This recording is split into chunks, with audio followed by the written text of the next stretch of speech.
قرآن مجید میں جس قربانی کو آئندہ آنے والوں پر چھوڑا گیا ہے اور ارشاد ہوتا ہے وَتَرَكْنَا عَلَيْهِ فِي الْآخِرِينَ، یعنی ہم نے اس کو آنے والوں پر چھوڑ دیا۔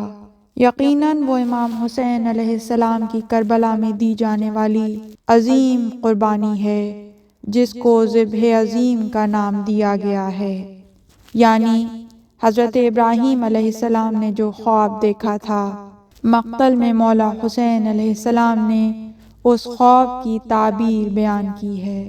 حضرت اسماعیل کی گردن سے جو چھری رہ گئی تھی وہ حسین کے یوسف پسر کی گردن پر رواں ہوئی۔ حسین کی قربانی بلا شبہ صراط مستقیم کی اعلیٰ مثال ہے جس کی اولین اور آخرین میں مثال لانا ناممکن ہے۔